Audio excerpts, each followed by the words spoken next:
Со цел да се вклучат поголем број на крводарители од општина Кочани, општинската организација на Црвен крст денеска реализираше уште една младинска крводарителска акција, на која овој пат крв даруваа средношколците и вработените во Средното општинско училиште Гошо Викентиев. Денеска во просториите на Средното општинско училиште Гошо Викентиев од Кочани се организира крводарителска акција.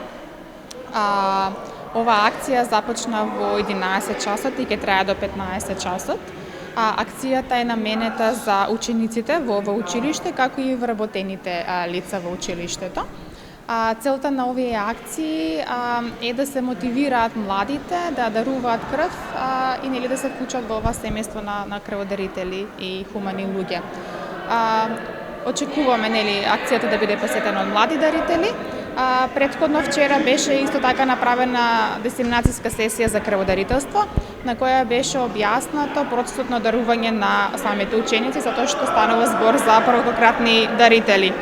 До крајот на оваа календарска година ќе се реализира уште една редовна крводарителска акција во просториите на општинската организација последниот четврток од месец декември, а за наредната година се планира во крводарувањето покрај државните јавни институции да бидат вклучени и од приватниот сектор.